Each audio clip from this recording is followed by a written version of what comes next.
Sit down. Save it for the end.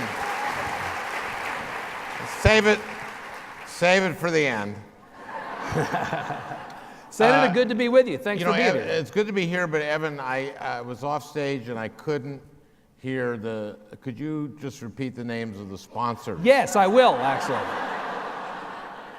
Come on back on stage in 15 minutes. I'll be done. That's good.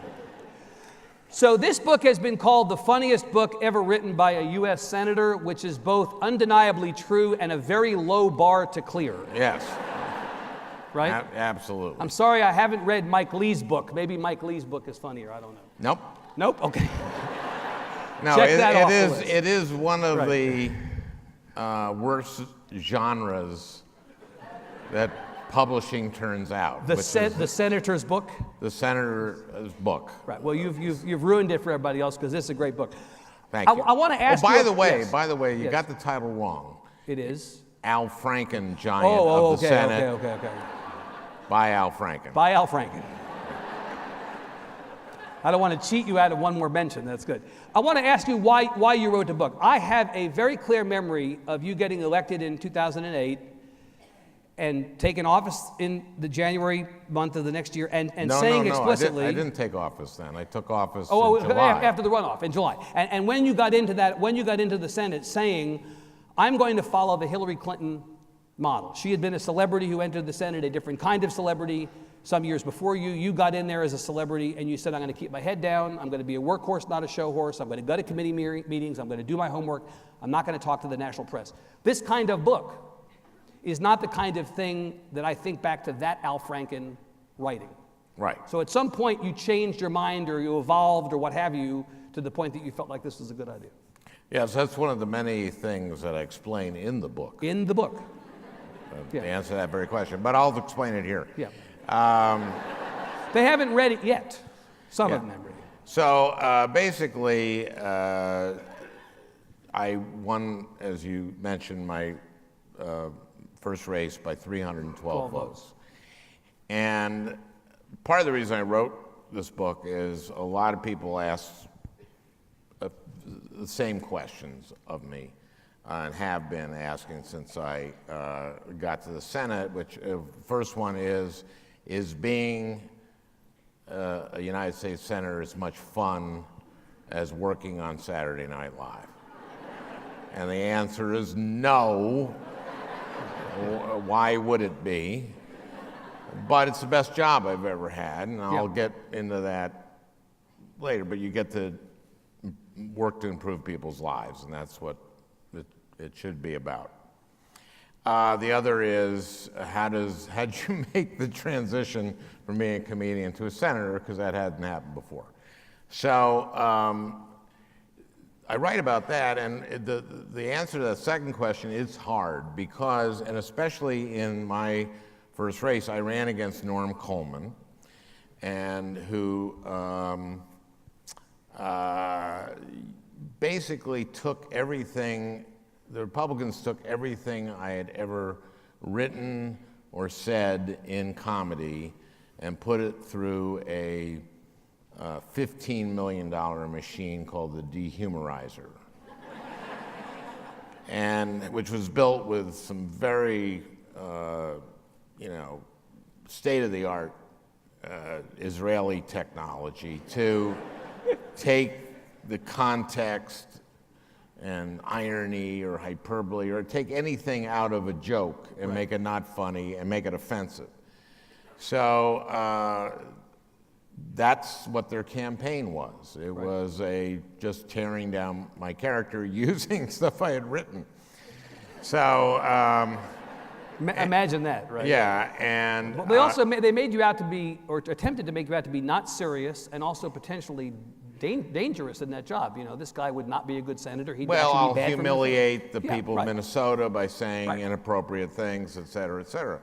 So, and as I said, I won by 312 votes. So as soon as when I got to the Senate, after an 8-month process, the recount was over pretty fast. The recount was, the day after the election, the morning after the election, Coleman declared victory. He was ahead by about 700 votes at that time, and said if I were Franken, I would step back and let the healing begin.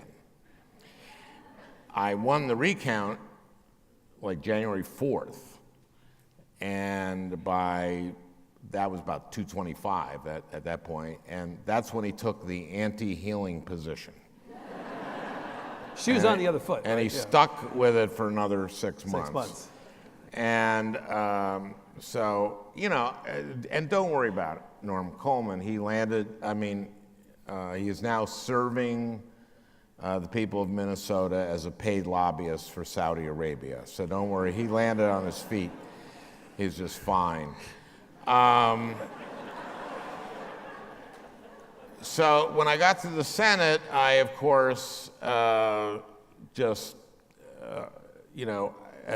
point, it was incumbent upon me to show the people of Minnesota that I was there for a serious purpose, which I was. That's why I was there. Right. And so, and I did meet with my chief of staff, Drew Lippman, had me meet with Tamara Lozado, who had been Hillary Clinton's chief of staff. And, basically it was, she had parallel things. She had a lot of more celebrity than I did, obviously. And when she got to the Senate, and she had been the first lady, and her husband had a number of the Republicans had voted to impeach him or to convict him. And so Democrats were a little skeptical, a little wary that she would take their camera time, and Republicans might have some hostility. So I just didn't take, I'd say, no national press. I'm going to be a workhorse, not a show horse. Yep. I'm going to get to know my Republican colleagues, and all of it, that's what I did. And then in my second election, I won that very comfortably. And then after that, I said, okay, now I can write this. Yeah. I can write a book that's funny. Well, now. they're still dinging you for it. The reality is, just a couple of weeks ago, when you decided to disapprove of a nominee to be a judge from Minnesota, like blue slipping, I guess is the phrase, right? Yeah, by not turning in my blue slip. Not turning in your blue slip. The Wall Street Journal said they did an editorial about you complaining about this, and they referred to him as the comedian of the Senate or something. They're still trying to hold the fact that you're a comedian against you. The Wall Street Journal editorial page is actually Rush Limbaugh is a big fat idiot and other observations. No, actually I'm wrong. I was in Lies and the Lying Liars Who Tell Them a Fair and Balanced Look at the Right that I took them to task. And they're just, their news, and there's a separation between the news and the editorial page. And the editorial page is pretty awful. Yeah. And so I didn't mind that you don't care about that. How hard has it been for you to resist being funny in the Senate in those first 6 years?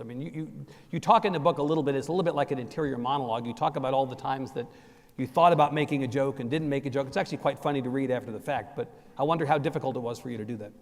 It was excruciating because, I write about an example. I'm on the Health, Education, Labor, and Pension Committee, and we have a hearing on ENDA, the Employee Non-Discrimination Act. And still in this country, there are like 30 states where you can get married if you're LGBT to a same gender partner, and then get fired on Monday because you're gay, and that's legal in like 30 states. So I want, some of us, a lot of us, Democrats especially, wanted to end that, and ENDA was the Employee Non-Discrimination Act. So we had a hearing on this, and this was the first hearing. This was November of 2009, and up until then, at every hearing there had been at least one Republican. The ranking member would always show up, but this one there was not one Republican showed up for this hearing, and I'm I'm the newest Democrat, so I'm sitting at the end, and I'm thinking it'd really be funny to say, I think it's a shame that none of the gay members of the committee showed up.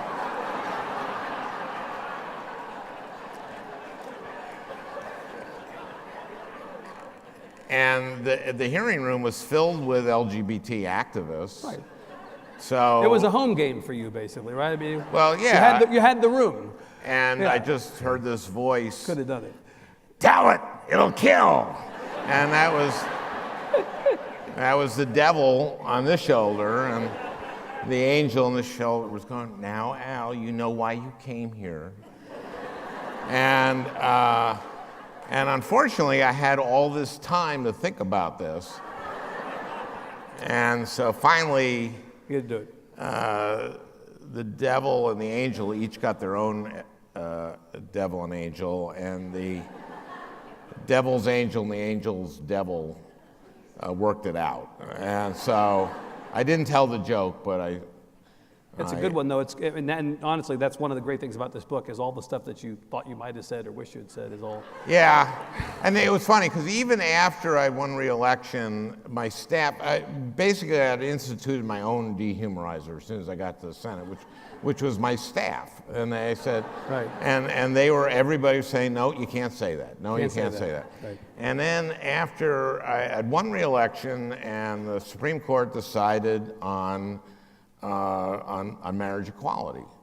And Scalia had written just a terrible, hateful dissent.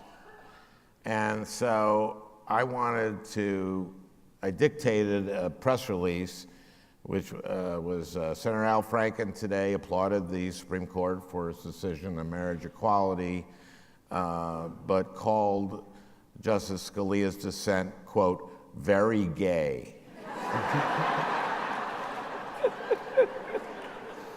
And I had this was a long, drawn-out fight. I'm going, come on. I got reelected, you know. Can't you let me have this one? And right? Yeah. let me, come on. People will That's like funny. that. They'll enjoy that. They'll love that. And but it's in the book. I got it in the book. Let's talk about why you ran. I mentioned Paul Wellstone when I introduced you. You really did look to Paul Wellstone as a good person, somebody who was in politics for the right reason. Paul did politics. Yeah. He said that politics isn't about power. It isn't about money. It isn't about winning for the sake of winning. It's about working to improve people's lives. And that's why Yeah.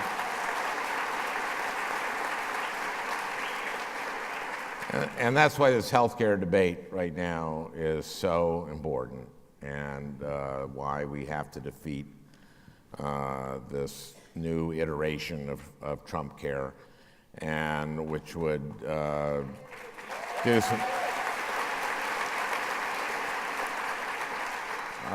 would end the guarantees for protections for people with pre-existing conditions, would end the protection that you won't go through a lifetime cap or an annual cap and get cut off. It'll end the guarantees that there are certain essential health benefits and policies. All kinds of things wrong with this damn thing. And we Senator Grassley 2 days ago said to the Iowa Press Corps on a phoner, he said that, well, I can name 10 reasons not to vote for this. And I just named like 3, but they're like, there's a whole bunch of reasons why this, tens of millions of people will lose health coverage. And he said, but, we promised to repeal and replace, so I guess I'm going to vote for it. You're going to vote for it, yeah. And I like Chuck Grassley, he's a friend of mine, but this is terrible. That's not why you don't do it for, it's not about politics. It's about, this will hurt so many people. And so, of course, earlier today, as you know, as we were doing our business earlier this afternoon, and most of the audience probably knows this, John McCain came out and said he's a no vote on this bill. And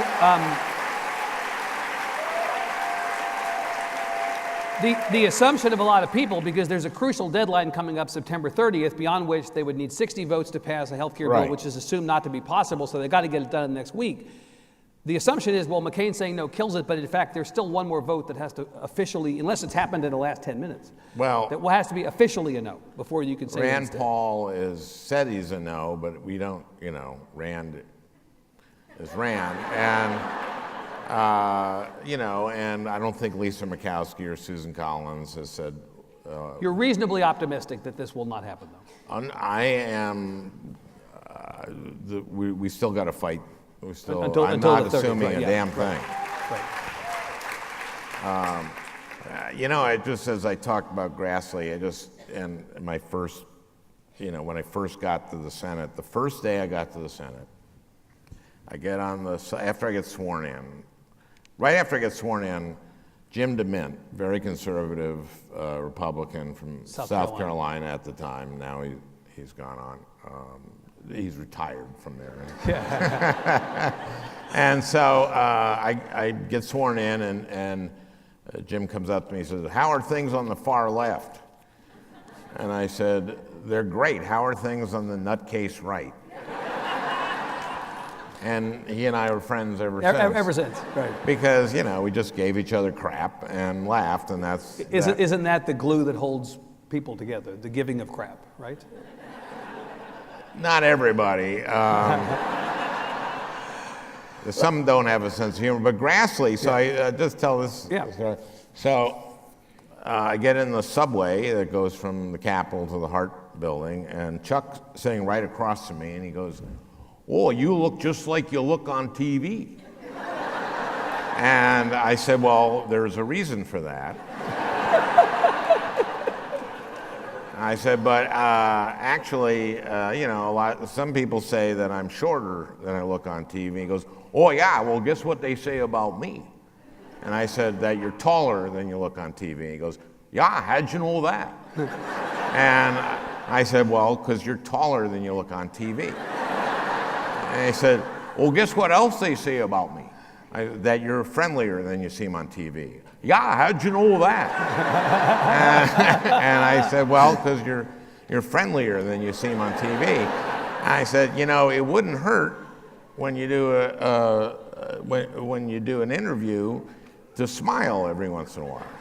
He said, "Well, normally what I am talking about is pretty serious." And I said, "So I don't smile." I said, "Well, you could smile at the beginning and talk about the serious stuff and then smile at the end." "Oh, that's a good idea." So there you are, right away, changing the Senate, changing behavior.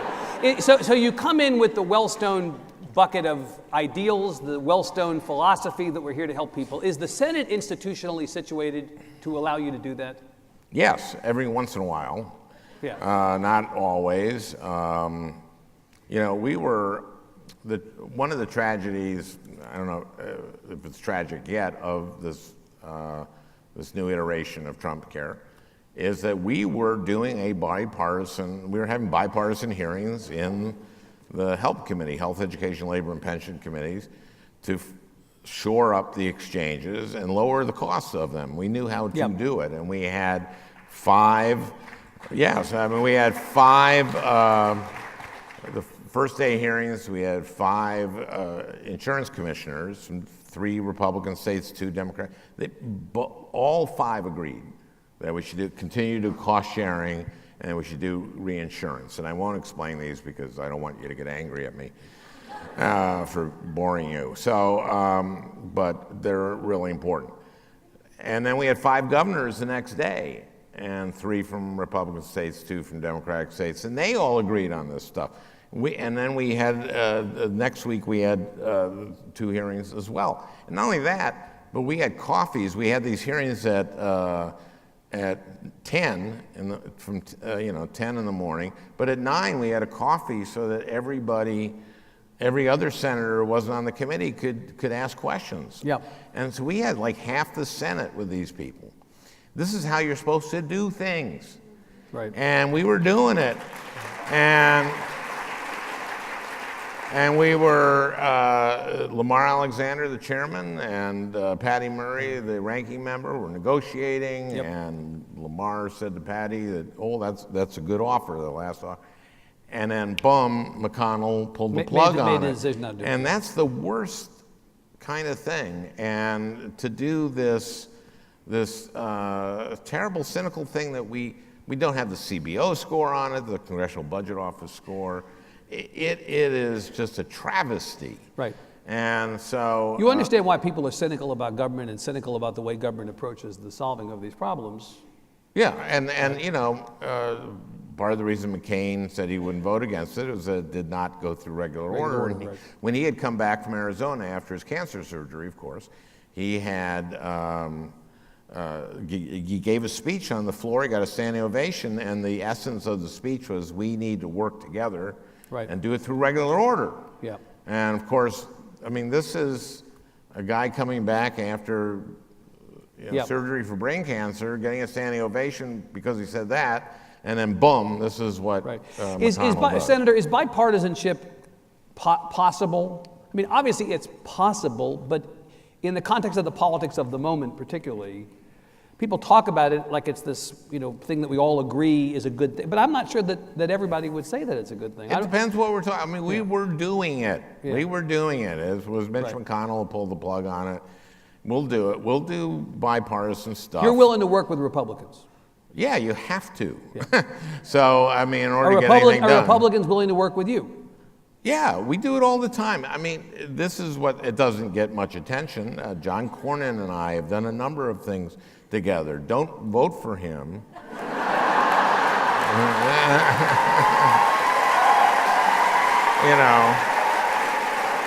If I ask him about that Sunday, will he admit working with you, do you think? Yeah, no, he will. I mean, we did this. I mean, the thing first comes to mind is this thing called the Justice Mental Health Collaboration Act. And it's about mental health and the criminal justice system. And first of all, there's too many people in prison because they have a mental illness, and being in prison ain't going to help their mental illness. So we have these things called mental health courts. And when the arresting officer and the prosecutor and the judge and the defense attorney decide this person belongs in mental health court, then that's where they go. Yeah. And instead of going to prison, maybe they get treatment and housing. And so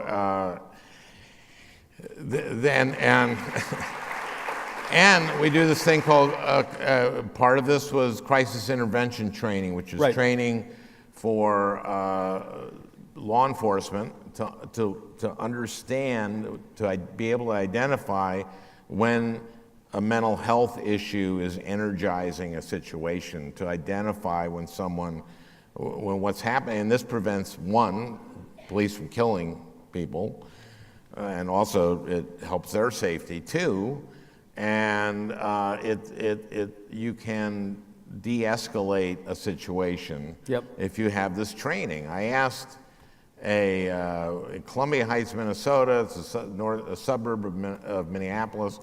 I went to their whole force had crisis intervention training, and I said, can someone just tell me, the police chief said that the day after he got the training, he didn't kill someone he would have otherwise killed. Yep. And I said, can someone give me a more garden variety story? So this police woman said to me, okay, I just pointed at her, and she said, okay, garden variety story. A few months ago, about 4 months ago, I was out on the street, and I heard a woman screaming, and I thought it was a domestic dispute, but no, it was just her. And when I approached her, she went to a railing overhanging a playground and threatened to drop, and she wouldn't have killed herself, but she would have gotten very hurt. I recognized what it was right away, and I was able, because of my training, to talk her off.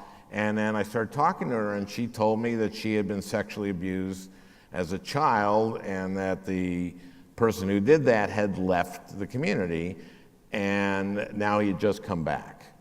And she said, I said to her, I think I know where I can get you some help. And she connected with the community mental health people.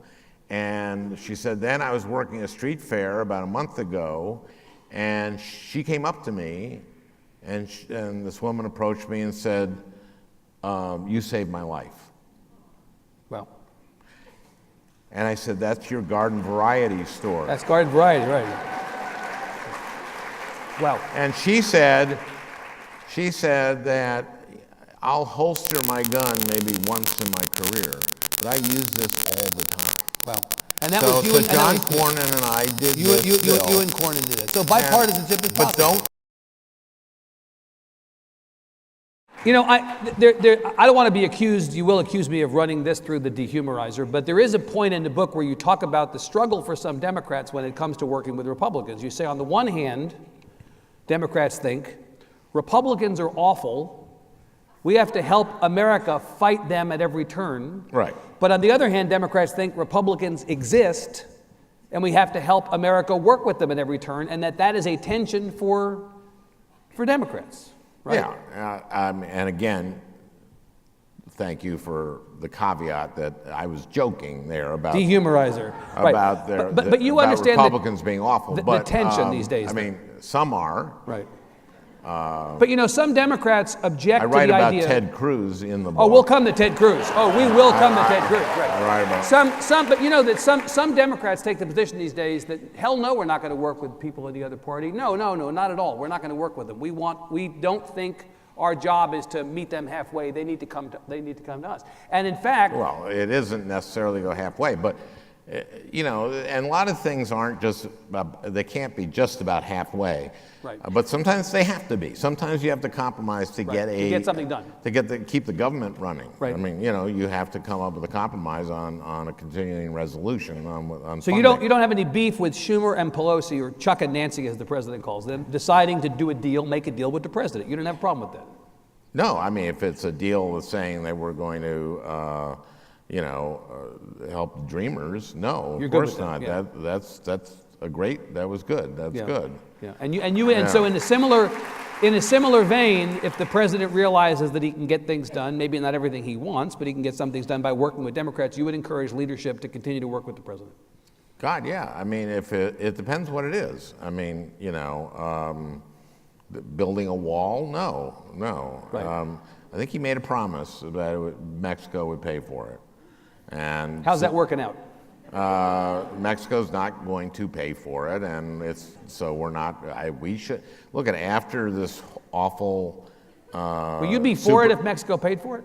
What? You would not be for it if Mexico paid for it. No, I think it's a bad idea, regardless. But considering what's happened with in Texas here with Harvey, and what happened with Irma, and what's happening in Puerto Rico, there's no appetite to pay $25 billion or whatever it is for this wall. So, I mean, you know, when Chuck Grassley says, well, you know, we promised to repeal and replace, so I guess we should vote for this thing, even though it's terrible. You know, the president also promised he wouldn't cut Medicaid, right? What happened to that promise? Where's that promise? And so, no, that's a hell no. We're not going to. So there's no amount of bipartisanship that would enable you to vote for that. That's it. No, I mean, we were the ones being bipartisan. We were working in this. Through the Help Committee, we were doing exactly what John McCain asked for, which was regular order. That was us. So you brought up Ted, that was Lamar Alexander, and that was the Republicans on the committee. So you brought up Ted Cruz, someone who is of no small interest to the people in this room, people who are from Texas. He'll also be here in 2 days. Is there anything you want me to tell him for you? You want me to tell him hi for you? Say hi. Say hi. Al says hi. You made the decision to devote an entire chapter of this book to Ted Cruz. Yeah. Yeah, this is what you need to know about Ted Cruz. I probably like Ted Cruz more than most of my colleagues like Ted Cruz, and I hate Ted Cruz.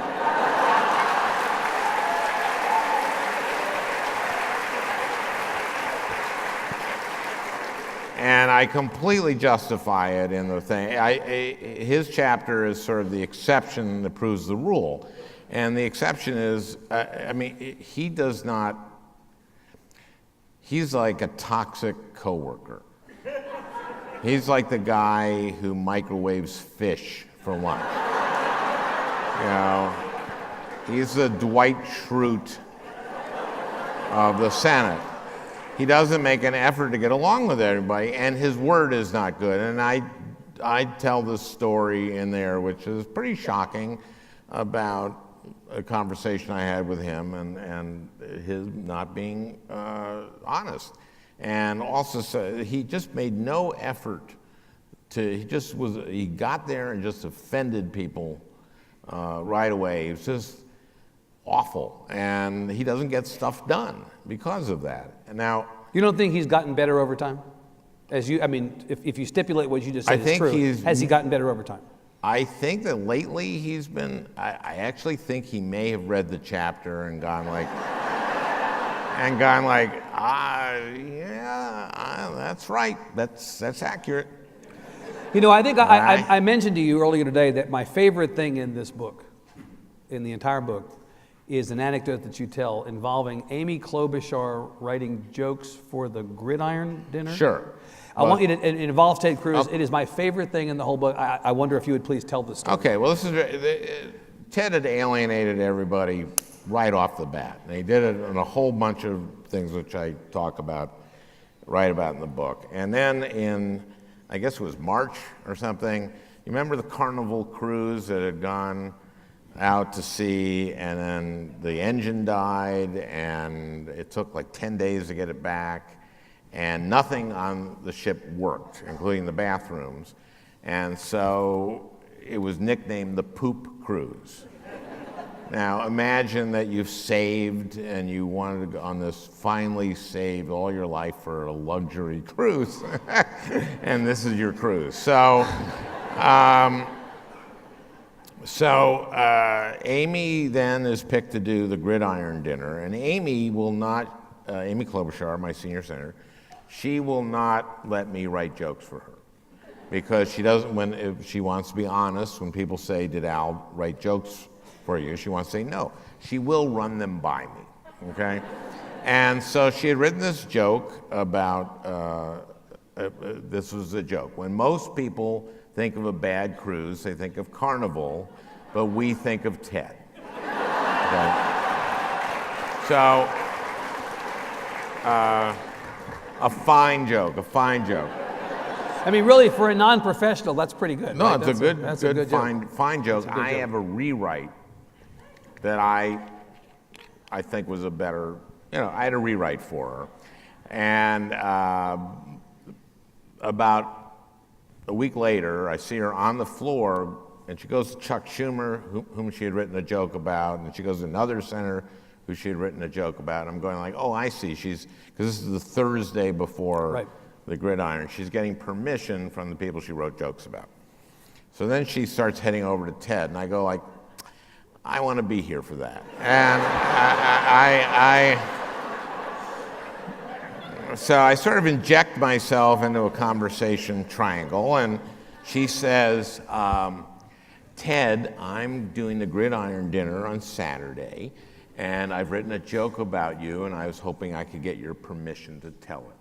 And he says, well, why don't you tell me what the joke is? And she said, okay, when most people think of a difficult cruise, now she's changed bad to difficult, just to soften it a little bit.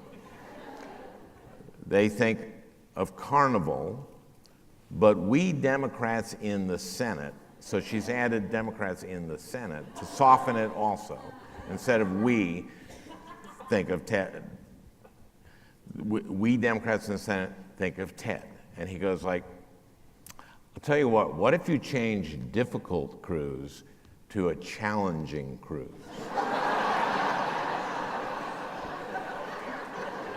And Amy's kind of going like, okay, now the joke's just not funny. And Ted's smart. I say Ted's very smart. Yeah. And he sees that, and he goes like, I'll tell you what, I believe in the First Amendment. You go ahead and tell your joke. And so I'm going like, oh man, what a patronizing, whatever the word would be. And so I said, Ted, I actually did a rewrite of Amy's joke, and I think it's better. You want to hear it? And I see Amy go like, oh my God, he's gonna, but I want to be here. So I said, and Ted goes, oh sure. And I said, okay, when most people think of a Cruz that's full of shit,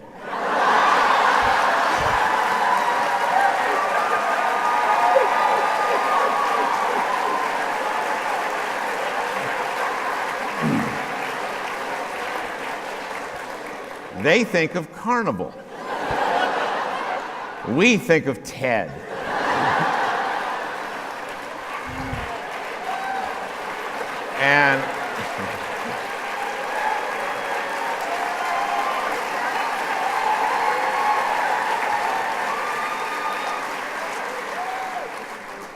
And Ted just kind of, he had nothing to say, and I just went, and went away.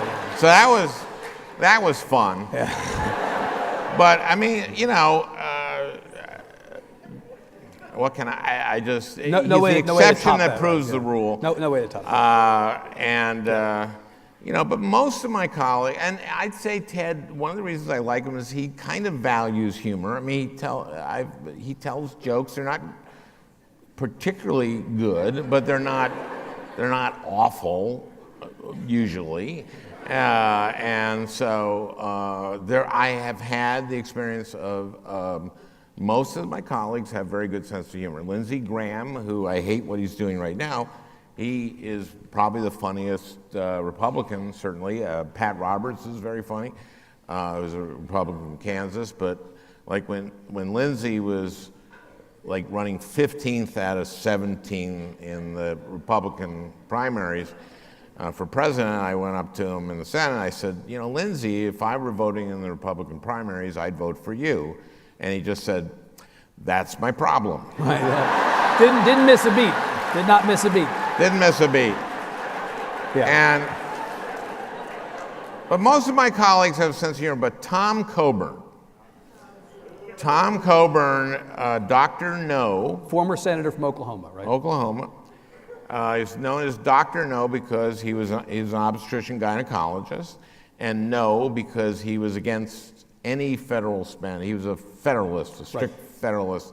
So he would put holds on stuff, and so he's Dr. No. So my first, 3 or 4 or 5 exchanges with him were just missed completely. So at one point, I just, maybe 2 weeks in, 3 weeks in, I just said, you know, Tom, can I take you to lunch? And he said, well, take me to breakfast. And I said, okay, good. So we meet in the Senate dining room, 8 a.m. for breakfast a couple days later, and I said to him, Tom, for the next 45 minutes, whatever this is, let's just have fun, okay? And he goes, okay, fun. And I said, we can talk about anything. We can talk about our families. We can talk about politics. We can talk about our careers before we came to Congress. But let's have fun, okay? And he goes, okay. So I say, our careers beforehand. Now, let me ask you something. To be a doctor in Oklahoma, do you have to have any formal education?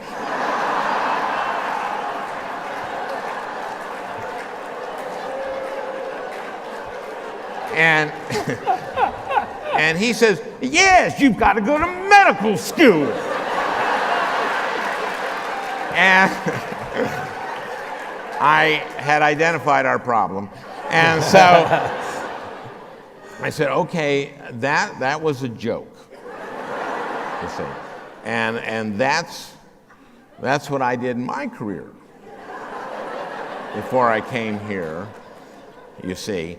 And then explained that, and he went, "Oh, okay," and he calmed down. And then from then on, we had fun. I explained to him what jokes were, and Good relationship after that. what the proper reaction to a joke is. And he wrote me a note later. I got a note that I had a lot of fun. Good. There it is. So then, when I was writing the book, Yep. I followed Senate kind of the courtesy of the Senate, unwritten, but if you're going to write something or you're going to tell a story publicly about a private conversation you've had with another senator, I'd make the exception with Ted, but that you get there okay, if could possibly make them, if in their mind they think it might not make them look good. So I call up Tom, who's in retirement. I call him in Oklahoma. I go, "Tom, hi, Al, how you doing?" "I'm doing good. How are you?" "Good." So I said, "Remember that breakfast we had, and when I asked you, do you need any formal?" And they go, "Oh, yeah, I do." I go like, "Okay, well, I'm writing a book, and I was, wondering if it'd be okay if I get your permission to tell that story in the book." And he said, "We have a First Amendment. You can write anything you want." Pretty good.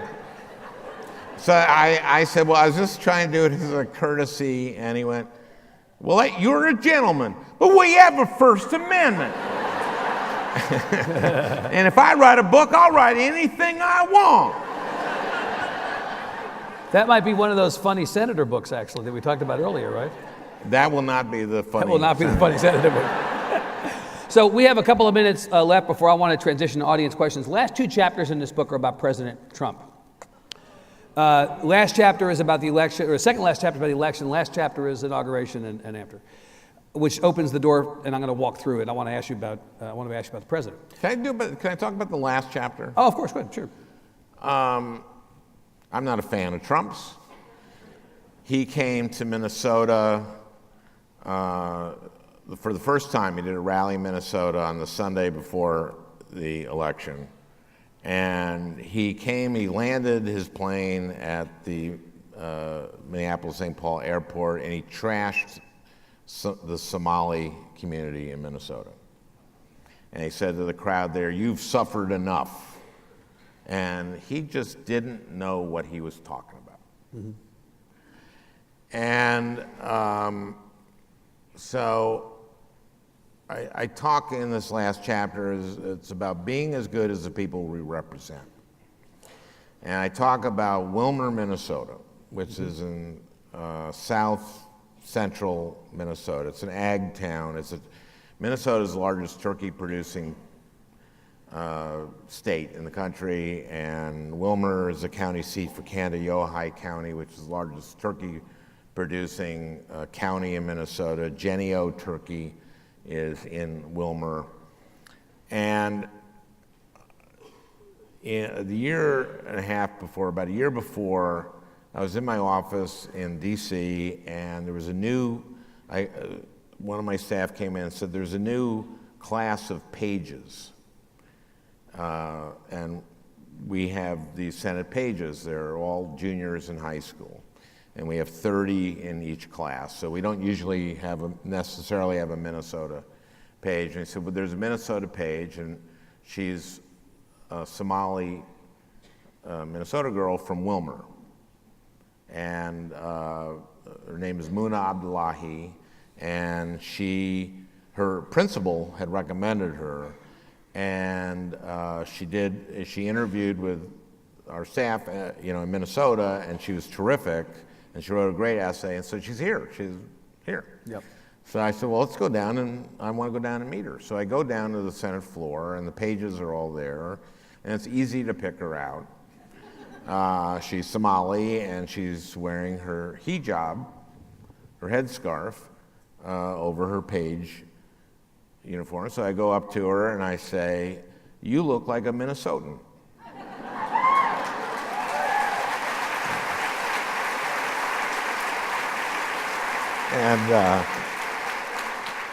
And she smiled. And I got to know Muna, Yep. and she was a really unbelievably great young woman, young lady. And when the Somali ambassador came to Capitol Hill to meet with members of Congress with Somali populations in their state, I made sure to bring her so that he could see that a Somali Minnesota girl was a page in the United States Senate. Right. And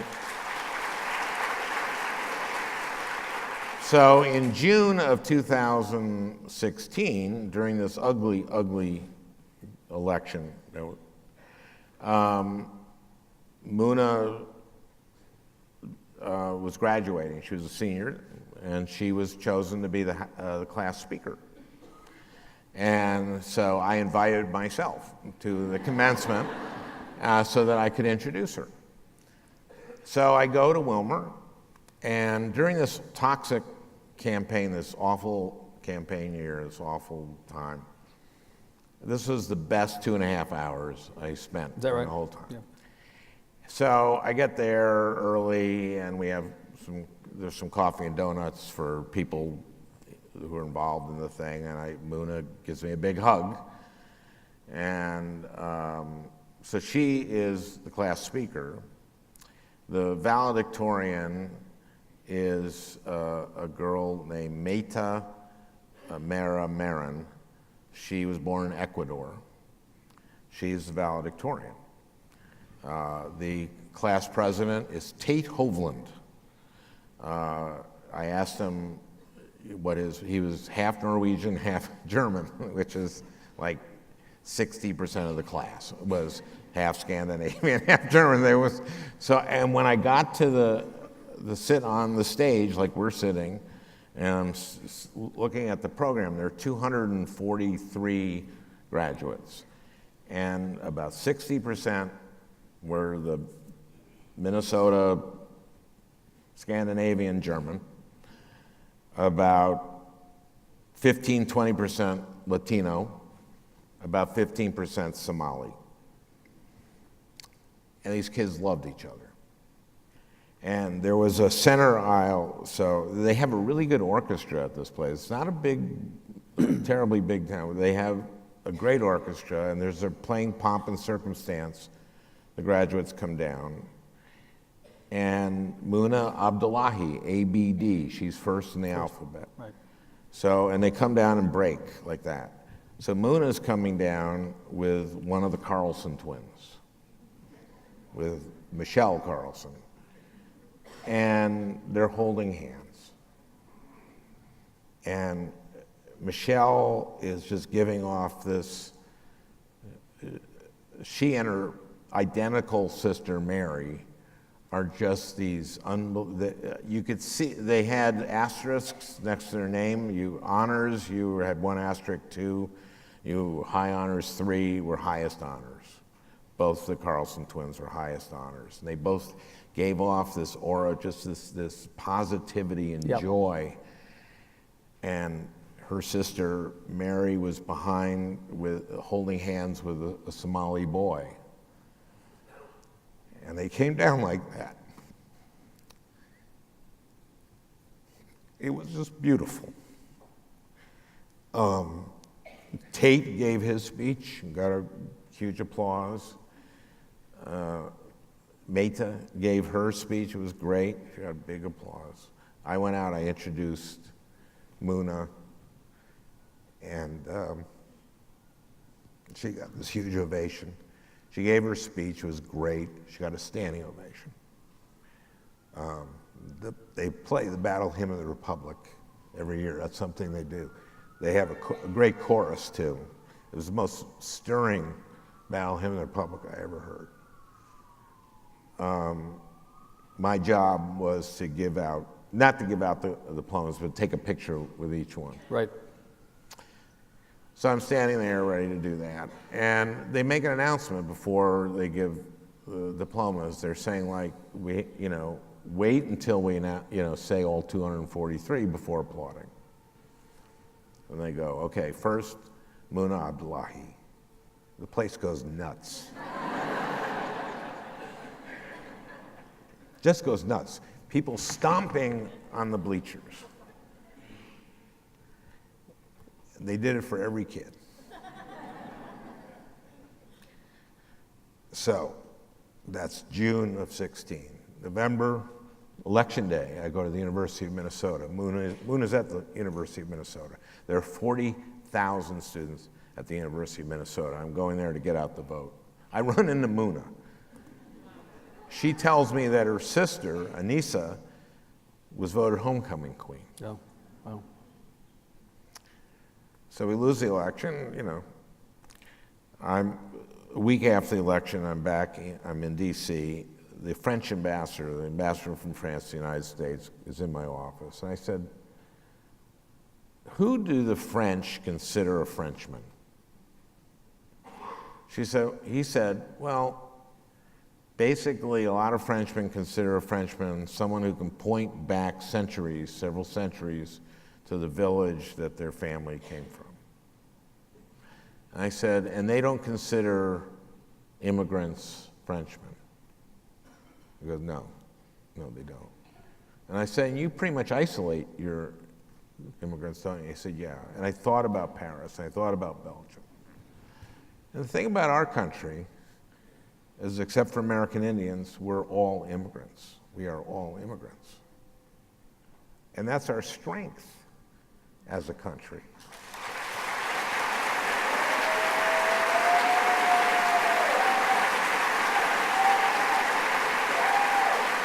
That's our strength.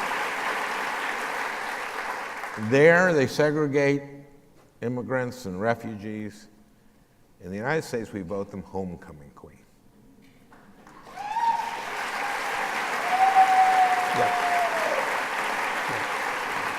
Well, I'm not going to do any better than that. We're going to take some questions here. I want to remind everybody, if you want a question asked, we're collecting them electronically. I've got an iPad up here. Questions are being fed to me. #AskTrib. Or there's a phone number to which, and I think it's going to appear above my head magically, where you can text Ask Trib and a question, and we'll ask a couple of questions on your behalf.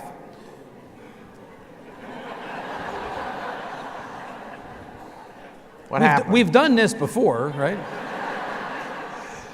Here's a question from Aaron O'Connell. Please explain the resurgence of white nationalism in America and the consequences for America and for the world, Senator. Oh, that's simple. Yeah. It's okay, we have no place to be, it's fine. Well, I don't know, but there has been permission to do this. And it's an ugly, ugly strain in America that's always kind of been here, right? And is part of our original sin. And there are people who are mad for economic reasons, that they, and look, I grew up in the 50s. My dad, he was a printing salesman. We grew up, my brother and me and my parents, and we were in a 2-bedroom, 1-bath house. And I felt like I was the luckiest kid in the world, because I was growing up middle class, at the height of the middle class in America, in Minnesota, in St. Louis Park. And I just felt like I could do anything I wanted. And I think at that time, Americans, especially white Americans, felt it was their birthright that their kids would do better than, and now they don't feel that way.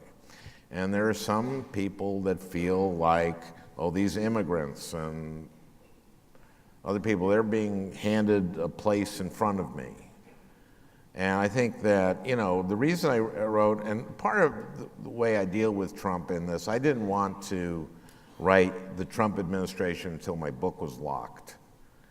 I wanted to write about, what I wrote about was how this happened, how this happened. And part of it is, and the reason I wrote Rush Limbaugh is a big fat idiot and lies and lying liars who tell him, was about lying. but it was about right-wing radio, Yep. Rush Limbaugh, and it was about Fox News, and they sued me. Bill O'Reilly sued me when Lies and Lying Liars, who tell them a fair and balanced look at the right, came out. They sued me. It was just a misunderstanding. Bill O'Reilly didn't understand that in America, satire is protected speech, even if the object of the satire doesn't get it. And so then what I didn't get to write a book about is the right-wing internet and Breitbart and that stuff. And there was permission given to this. And Fox gave it, and right-wing radio gave it, and the internet gave it, and we have self-segmented where people get all their information from places that confirm their bias. And so this is really the fruit of that tree, right? This is all that stuff has led to the place we are right now. Yeah, and let's remember, it's always been there. The original sin Right. of our country is slavery. So it's always been there. But there are people, Senator, there are people who give the president, credit is obviously the wrong word, but they cite the president's own statements over time, and they say that he essentially opened the test tube and allowed the virus to get out. If it's been there all this time, what he's effectively done is given people permission to say out loud what used to be said privately. You know, is that a fair criticism? I go around Minnesota, and people say that now people have permission in coffee shops to say things they didn't say before. Yeah. All right, here's another question. We have a bunch of students from Coronado High School in El Paso who join us every year, wonderful young people. And their question, I guess, submitted collectively is, what role do you think youth in this country should play in politics, and how can you encourage more engagement on behalf of young people? And what was the last How part? can you encourage more engagement on behalf of young people or by young people? Well, it's your future.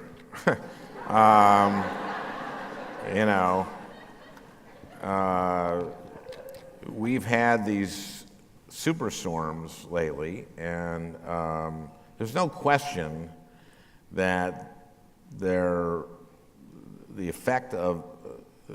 destructive effect has been increased by global warming. We can't tie any one weather event to climate change, but we know that with sea level rising and with it being warmer and the atmosphere being warmer, that it holds more rain. And so that's part of what happened in Houston. Climate change is something that if you're in high school, I have grandchildren now. I have 3 grandchildren, and I don't want them in 50 years saying to me, Grandpa, you were a member of the United States Senate. You knew climate change was happening. Why didn't you do anything about it? And also, why are you still alive? Because You'd be about 115 at that point. 116. 116, right, yeah. And I will say it's because of all the NIH funding I voted for. Yeah. But, so that's just, yep. You should get involved. And whether it's about education, we need to make, I talked about my wife grew up very different than I did because her father, a decorated World War II vet, died when she was 18 months old. And she was one of 5 kids. She had a younger sister who was 3 months. And her mom had a high school education, and they were very poor. Her mom is a real hero. I have to say, her mom is a hero of this book. Unbelievable hero. Right. She's 95 years old. She's still around. Yeah. My wife, Franny, is a junior. My mother-in-law is Fran. And Fran she was 29 years old when she was widowed with 5 kids. And they survived on Social Security survivor benefits, but sometimes there wasn't enough to eat. Often there wasn't enough to eat. When Bootsy, the youngest, was a little old enough, my mother-in-law went to work at in the produce department of the supermarket nearby. And they made it because of Social Security survivor benefits.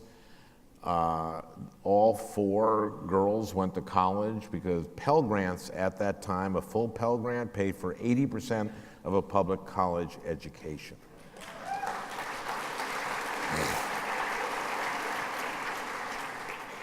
When Bootsy, the youngest, went to high school, my brother-in-law went into the Coast Guard and still works. He retired after 20 years, but he still works with them, and he's essentially an electrical engineer for the Coast Guard. My mother-in-law, when Bootsy went to high school, my mother-in-law got a $300 GI loan and went to the University of Maine. And she got 3 more loans, graduated, became an elementary school teacher, and because she taught Title I kids, poor kids, she had her loans forgiven.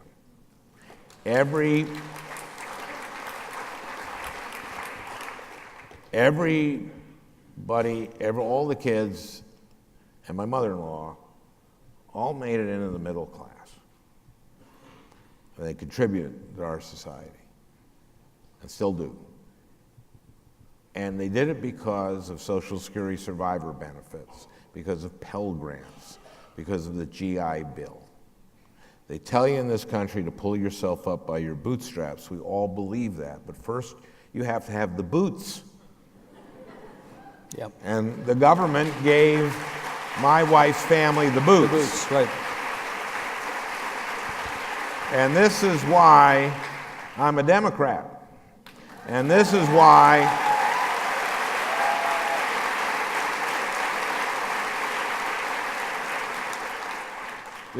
you need to get involved, because there is a battle. Yep. There is a battle, and many of the people who voted for Trump, there are a lot of Franken Trump voters. Well, in fact, Secretary Clinton won Minnesota by a very small 44,000 votes. She won by 1.5 points. Right. I won by 10 and a quarter points. But I've got to tell you, all this Trump care stuff, I'm co-chair of the Rural Health Caucus. I go around rural Minnesota where they voted for Trump. They hate this. They hate it for a reason, because they will be hurt the most. Yep. Rural hospitals benefited so much from Medicaid expansion because rural hospitals now had much less uncompensated care. People who before would go to the emergency room and had nothing to pay, the hospital would eat it. But now these people were on Medicaid. So guess what? The rural hospitals hired people, nurses and technicians and doctors, and they get better health care there. And very often in these rural counties, the hospital is the largest employer. If they do this to Medicaid, many of those hospitals will close. And the ones that don't will have to fire people. Right. And they'll get worse care.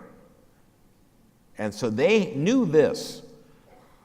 And many of these people were Trump voters. I'd be at these roundtables, at these community events about this, and people hated this, and they know it. And that's why it had like 17%. Any iteration of this had like 17%. Sometimes 12%, sometimes 20% approval. And it was, I picked 17 because that seemed to be the most common, but also it's the exact same percentage of Americans who said they have seen a ghost. And I really want to see the Venn diagram. You want to see the crosstabs, right? Yeah. And see what that overlap is, because I think it's... Yeah. So we have time for one more, I'm afraid. I was trying to filibuster on I know that, you so were. I wasn't going to let it happen. And the last question I'm going to ask you is one that not only do people in the audience ask, but it is a question that's come up a lot since you've been so actively out front as part of the resistance to the administration since it's been in, and that is, are you going to run for president of the United States? Okay. Well, thank you. That's very flattering. No, I'm sorry. No, I don't want to be president. I think that the president of the United States should be someone who wants to be president. I've gotten to see the job of president a lot closer up as a senator than I did as a comedian, and I like my job now. I like my job now, and I want to continue doing that job. And I can be of service to my state and to the country as a senator, and I'm sure we'll find someone in 2020 who will want to be president and who will emerge from many candidates and be a great but not you. president, but not you. Not me. You are really nice to come out and spend a couple of hours with us today. My pleasure. Good.